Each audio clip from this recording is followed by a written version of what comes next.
Welcome back to the Real with Joseph Lab, and I am Joseph Lab. Hope you guys having a great Wednesday afternoon. Welcome to the Real. If you're new here, please like, subscribe, and share. I'd really appreciate that on the way in here. And shout out to all the new subscribers and everybody who's commented on the show recently and has interacted with us in the live chat.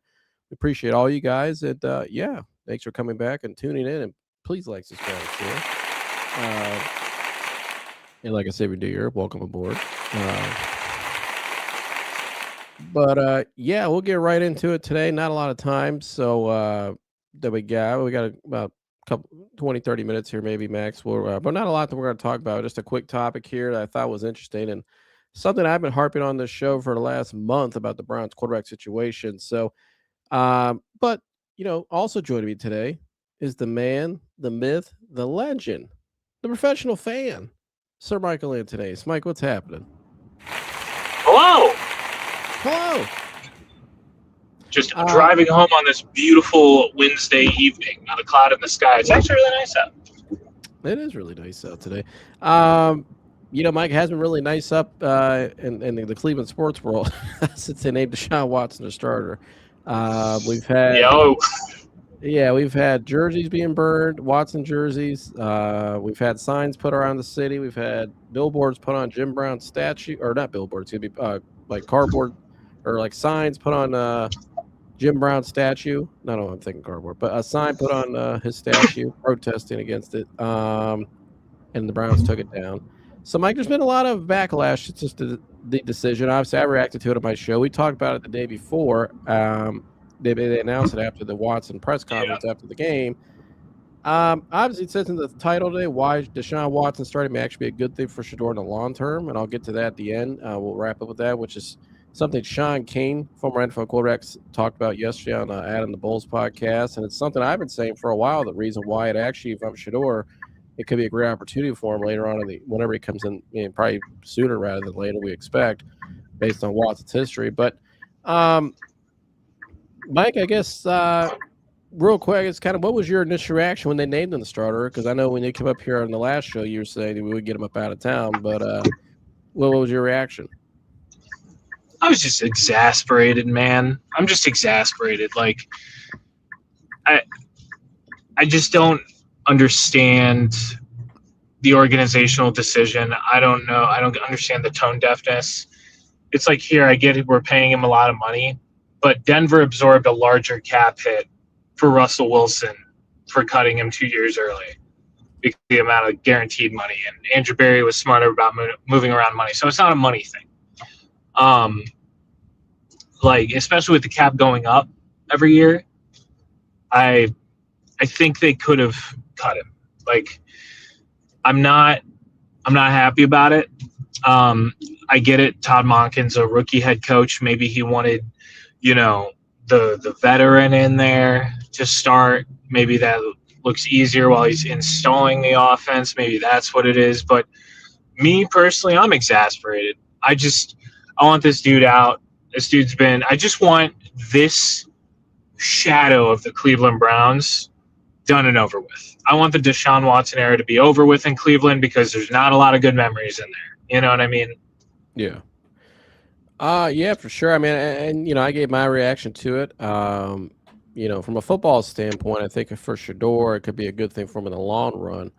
Right. Because you have a rebuilding offensive line. And why not? If Watson's not your future investment, doesn't have the chance to be your future quarterback, you're not bringing it back.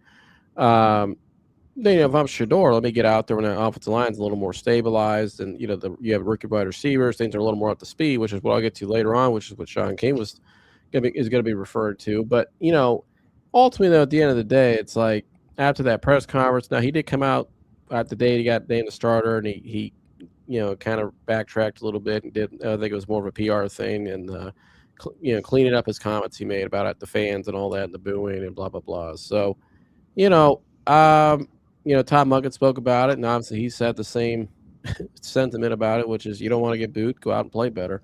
I mean, that's all you can control is what you can control, which is your performance. So, shout out to Black Buoyant One. It says Watson started as a joke and a hit in the face for us fans. Appreciate you, Black Buoyant, for tuning in. Mike, there was some other reaction around the national landscape. I guess we'll start here with Louis Riddick. on Get Up this morning. Here's what he had to say about it. I am a believer in Shedeur Sanders. I'm a believer in the way he's been brought up in the game of football, and I believe, given a fair and equitable, I do believe that he is someone who has starting potential. The Browns don't believe that, though. They have already delivered that message. They don't believe it. And we know that Deshaun is not the long-term answer. So to me, it doesn't really matter. This is going to be nothing but apathy just flowing through the streets of Cleveland this year because they've already turned the page to 2027. That's just a fact, and that sucks for them. It really does. I've heard people talk on the show about the fact that Browns fans shouldn't go there. They should be ticked off. You know what? As someone who played there for 3 years, when we had some pretty darn good football teams, but we didn't have a quarterback, I understand just how that frustration can roll, and they should be frustrated right now. So that was Louis Rick. Now, Shady McCoy on his podcast shared that he had some insight that he had heard as well. And here's what he had to say. I think Shedeur should stay there in Cleveland. He has the fans behind him. He has the players behind him. That's the first step. And I do know this. I got a little birdie over there. His majority of the coaches over there. Who we don't have right now is the owner. Because the owner said, I can't have a backup making $47 million on the bench. Yeah. I think Shedeur should stay there in Cleveland. So he has the fans behind him. So you take both those things there, Mike, what they both said, right? And Mike, you and I heard something yesterday, and Jersey did as well, from somebody who knows. I'll just say it in the Haslam management group, right? The ownership group. That they had heard that they talked to somebody after the decision was announced in the group that this decision kind of was somewhat made back in the spring, was what they were said, what they were told, excuse me. That's what they said. And that kind of tells me, Mike, if that decision was made back in the spring, that's where they were leaning the whole time, which I have a feeling that's where they were leaning. I don't think this really was like a full-blown competition like last year as well. I think it was more of a competition this year. I think that, they wanted to push the guys, but I think like last year, they kind of had an idea of where they were going and with the starting quarterback to begin with. And so, we heard that yesterday from somebody, again, from the Haslam Sports group, and plugged into the group is what I'm saying, just to clarify. And Mike, they also kind of said some of the same sentiment too. We've heard that, they want to see what they got this year. That they don't expect Deshaun to be a long-term thing this season, that he will be short-lived, but that also, they'll see what they got with Shedeur, but they are looking ahead to 27. And I think you look at their actions, Mike, they made sure to get the extra first-round pick for that draft. The quarterback draft was supposed to be this past year's, but obviously the guys went back into, to college when they made sure they had 2 first-round picks for that draft. They do it again for this draft coming up. And that they are looking ahead to 27. So I think both of those things there, Mike, that both of those guys said is kind of what we heard yesterday from somebody from our birdie. I guess everybody's got a birdie, but our birdie that's by the ownership group. So I'm just curious your reaction to all that. Yeah, I mean, here it makes sense. I mean, they're going to let the offensive line gel. I get that from the optic standpoint, at least football-wise, I guess it makes sense. Let the offensive line gel.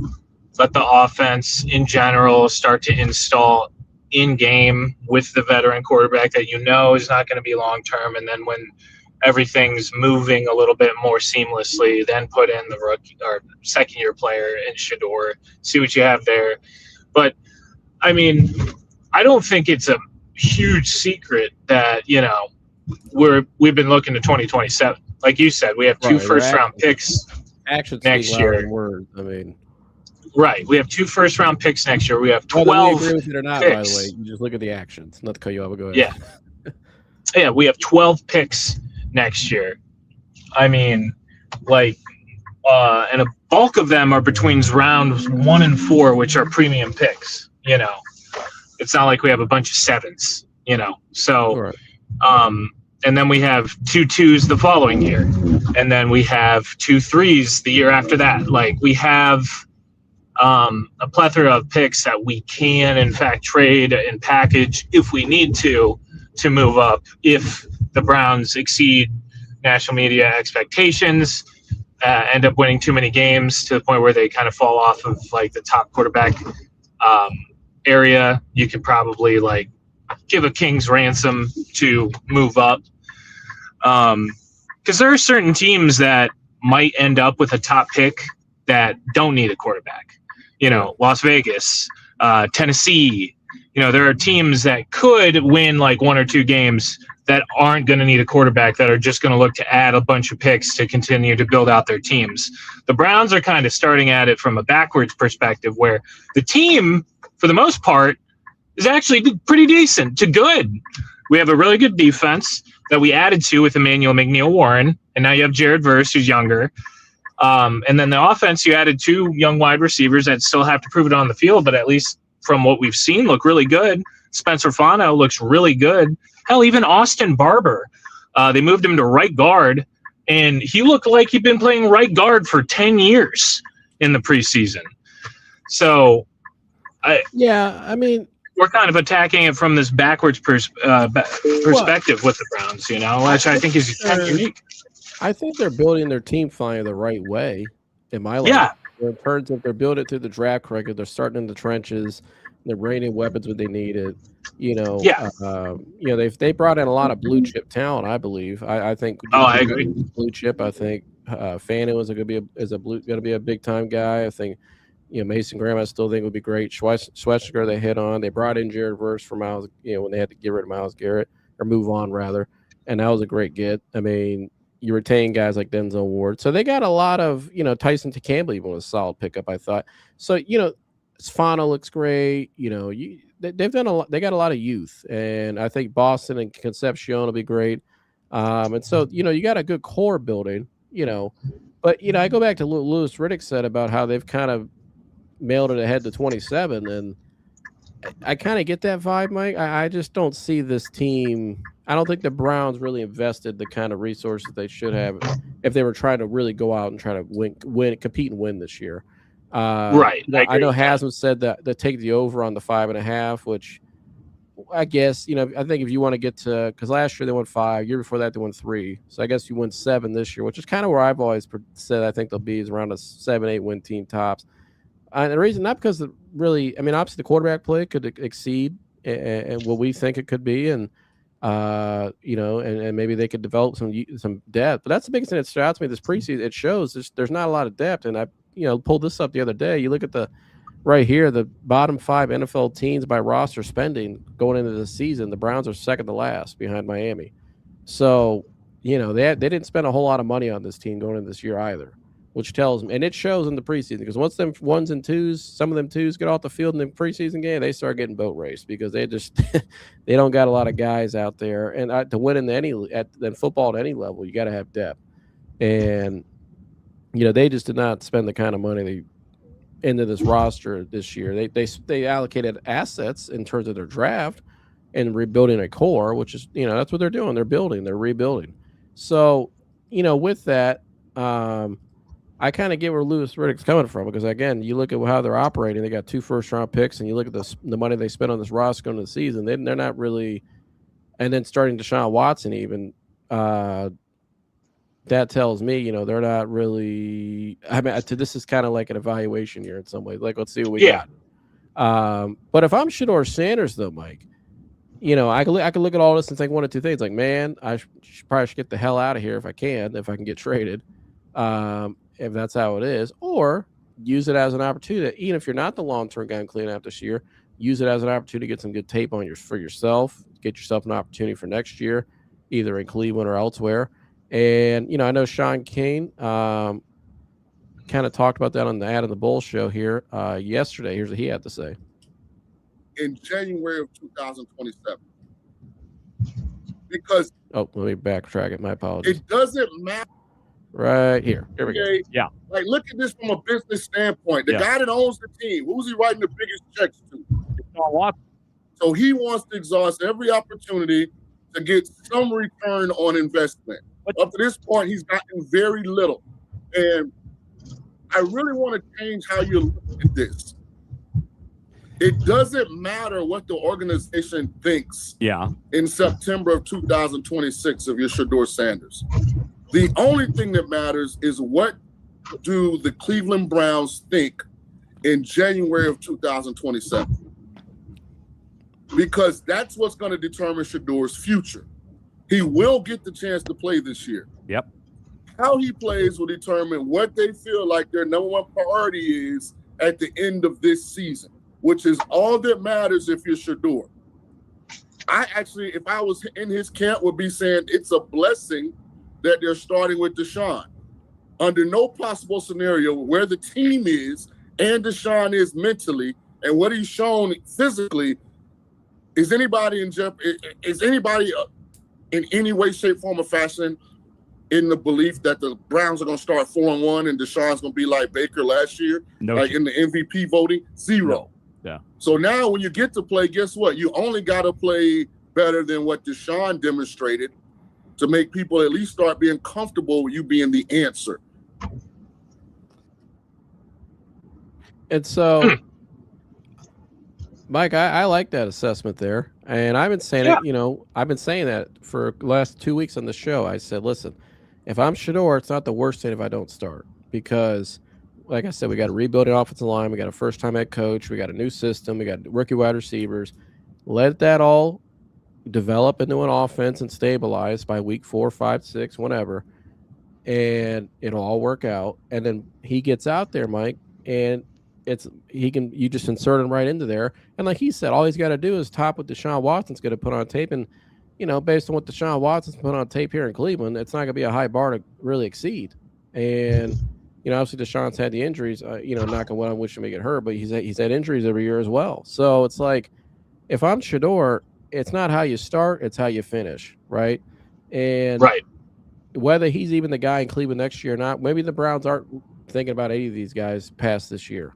Maybe they've already made that decision. Maybe that might be true from what we've heard. But, if I'm Shedeur, though, for himself, I mean, why not go out there, use it as a golden opportunity? I thought what his brother Shiloh said about it was a good, message as well. Like, hey, when the opportunity comes, just stay positive and get ready because that's your time to shine. He could put out good tape for himself. Maybe he's not the guy here next year. Somebody's probably going to want to pick him up at some point. I mean, here, he draws ratings, revenue. It's good for business when he goes somewhere. Especially if it's a good fit as well, like you put him in, New York or something like the Jets. I mean, I'm sure that would do pretty well because the big market, his name.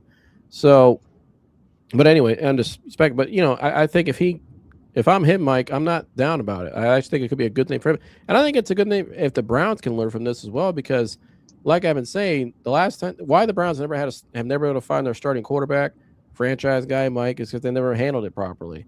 The closest they got was Baker. And Baker took them to the playoffs that year in 2020 and had a great year and really had 2 out of 3 years. He looked good his first 2 years. Unfortunately, he got hurt in that 4th year and they forced him out there. Like we heard Stump, who was there, and they mishandled that. And, they wanted to get an evaluation of him, but you couldn't get a fair evaluation of somebody who's not in the right circumstances to get that fair. Like he couldn't throw the ball. He couldn't hurt. It wasn't ideal. Or he was hurt. He couldn't throw the ball. Couldn't plant his feet. He couldn't.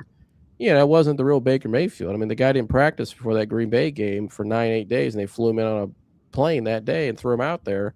And what do you know? He threw 4 picks. He wasn't ready. He was out of rhythm. He didn't get any practice, any reps. Like he wasn't healthy either. So, but that was a different circumstance. But if the Browns did that to that guy after the year he had, after what he did the year before that, then I would think they would hopefully learn from that since. And if I'm Todd Monken, I'm coming in a situation. I think he's kind of treating Shedeur like a redo of his rookie year in some ways. Because he didn't get the development he should have got. Because he didn't get the development he should have got last year. Let's be honest. You brought in another rookie quarterback with him, who you selected higher, and then you had 2 vets start the year, and you had this fake quarterback competition where you knew you were starting Flacco all along. And then he put him out there dead last at the end of the year. So he never really got the development he should have got. And then you didn't have a really stable situation either, in my opinion. So if all that being said, though, Mike, if I'm the Shedeur, I take it as a blessing. And even if I'm not the guy here moving forward at the end of the season, after the season, as long as I put out some good tape, though, and show some things, hey, I'll probably get an opportunity for myself somewhere else. Or maybe you can go to a fresh start and find your place, whether it's here or not. But I'm just curious what your thoughts on what Sean Kane said and what do you think about all that? Yeah, I mean, I think the opportunity for the young man, like you were saying, I mean, and also with him not starting the season, like it's been said before that like it would make more sense for Shedeur to take over it would be a nightmare if they had to take him away, kind of thing. You know what I mean? Yeah. Like, it's easier to bench Deshaun than it's going to be to bench Shedeur and go back to Deshaun after that. So, I agree with Sean King, and, maybe he does show something. Maybe he can show, like, hey, I can, in fact, be, your answer, the solution that you've been looking for. And even if not, like you said, if not, put on some good tape, and whoever his next team is, it'll give him another opportunity somewhere else. Absolutely. My last thing for you, Mike. When do you predict Shedeur will be put in as a starting quarterback? Week 4. That's what I've been thinking. Because I agree with you. I think they start off 1-2 and maybe 0-3, but I'll say 1-2. And I think that Panthers game might get real ugly. I think they might lose that game because the fans are that's the first game at home since all this last week and stuff and all that. I just, Mike, I don't see how fans don't go into that fired up. Yeah. And yeah. That's gonna be Seeing really it's gonna be blood in the water. Yeah, it's gonna be really odd. It's gonna be really uncomfortable, right? Even for the players out there, his teammates, it's gonna be uncomfortable, which I don't think it's a good thing. And if I'm the Browns, I can't allow that to happen too much longer because you could rub some It's of these bad for the young the wrong guys. way. Yeah. You just can't do that. You got to have especially when contract comes up in 2-3 years, you can't have that in the back of their mind. It's not good for your culture. It's not healthy for the long term, short term, anything. It's just not good to have around. It's not normal either. So Right. I agree with you. I think the Thursday night game against Pittsburgh, right? You're on national TV on a short week. You could turn things around really quickly and just build some momentum. Just have a shift and just move with that the rest of the year and build off of that. And it's kind of similar to me, Mike, to 2018 when they had Baker, where, you start off with Tyrod Taylor, it was kind of up and down, and then all of a sudden, here comes Baker Mayfield on that Thursday night game at home on national TV, and it was just like a lightning in a bottle. They didn't make the playoffs that year, but they built momentum going into the next, where you had belief, you had momentum. Right. You brought in Odell Beckham. I mean, you obviously that didn't work out, but still, you got yourself in position to build up to those types of things, right? Where you had belief, people were picking you to win now. And you had something rolling. You had a culture rolling. Yeah. And, obviously Nick Chubb emerged that year as well. So it's like you could do the same exact thing with Shedeur, I think, on Thursday night and build that momentum because the fans, as soon as Shedeur runs out there, Mike, fans are going to go crazy in that stadium on Thursday night. Oh, yeah. They're going to be excited again. There'll be something to be excited to because he's just easy. He's so much easier to root for. Now, I'm not even talking about the off the field stuff, but Deshaun is just handled. It's just been bad. It's been a bad relationship between Browns fans and Deshaun and the Browns and Deshaun. And it's, as soon as that's over, oh, go ahead. It'll be better for it. Oh, no, I was just going to say, as soon as that's over, it'll be better for everybody. Yeah. And I think, too, if you really want to catapult your team, you make that kind of, because this, Mike, it's like this in every place. Your fans obviously get your team up, but I think Cleveland, like any other place, the team just plays better when the fans are really all into it and electric. I mean, it's just a different atmosphere. You look at those years, Mike, when Stefanski was here, the good teams they had in 20 and 23 are, even years that they had like 22 after the Watson trade, but there were still fans were engaged, right? They didn't really lose a whole lot at home on Thursday. They didn't lose. I don't think they ever lost a Thursday night game at home. Because it's just a tough place to play, but that kind of catapults them the rest of the year, where you can kind of get that momentum, that energy going, and that could really spark the team as well, and especially all these young guys you got, they're hungry. So I agree with you. I think week 4, that's kind of where I'm circling as well. I think it's a great opportunity for them to do that. Because, man, if you put him out there on Thursday night after, what we expect could be the Sunday game before, on national TV, you put Watson out there and he's not playing well and they're not winning, Mike. I mean, you're going to be the biggest story for the wrong reasons the next day on all over for no reason, and it becomes an even bigger distraction. So, I think if I'm the Browns, you're hoping to get him out there as soon as possible. But I'm Shedeur, though, I'm okay with that for the first month. Let that offense develop for a month, get that old line up to par, and then insert him out there, and then let's see what we got. I agree wholeheartedly. I think that's the smartest thing. I think it's best for him. think overall it might be best for the team as well. So I hope it's week 4. If it's sooner, that's fine too. But yeah, I hope you guys enjoyed this one today. Obviously a quicker one, but Mike, Tom, they need to like, subscribe, and share. I mean, you got TPF coming up here real soon. I mean, oh yeah, we're gonna be talking about the trenches. But yeah, folks, like, subscribe, and share. We greatly appreciate you. The season is about to kick off. I can't believe that we're in the last couple days of August already. It's just unbelievable that September is almost here. Yeah, summer flew by. But yeah. If you guys want to hear all of the great content we're going to call some games. We're going to have post-game reactions. We're going to have player breakdowns, all that good stuff. And we're on my show, I'm going to be highlighting the rookies. I always do. So if you want to keep track of players like Spencer Flano, Casey Concepcion, Denzel Boston, and maybe Neil Warren, and maybe Austin Barber. Maybe. Who knows? As good as he looked at right guard. But yeah, folks, we love you very much. Like, subscribe, and share. Please. Shout out to Buck Gordy 518. He said, when Baker up 20-0.5, we'll see Shedeur.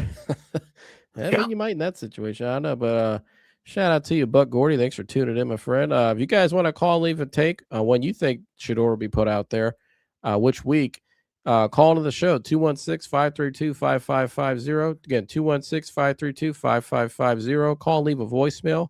We'll play it on the next live. And yeah, call, give your take today. Prediction for the season, all things Browns, your thoughts on today's topic. Call, leave a voicemail. Again, 216-532-5550. But I appreciate you guys for tuning in today. Please like, subscribe, and share. As always, love all you guys. And I'm saluting out of here. Mike, what are you doing? I'm wrapping myself in bubble wrap in preparation for the season.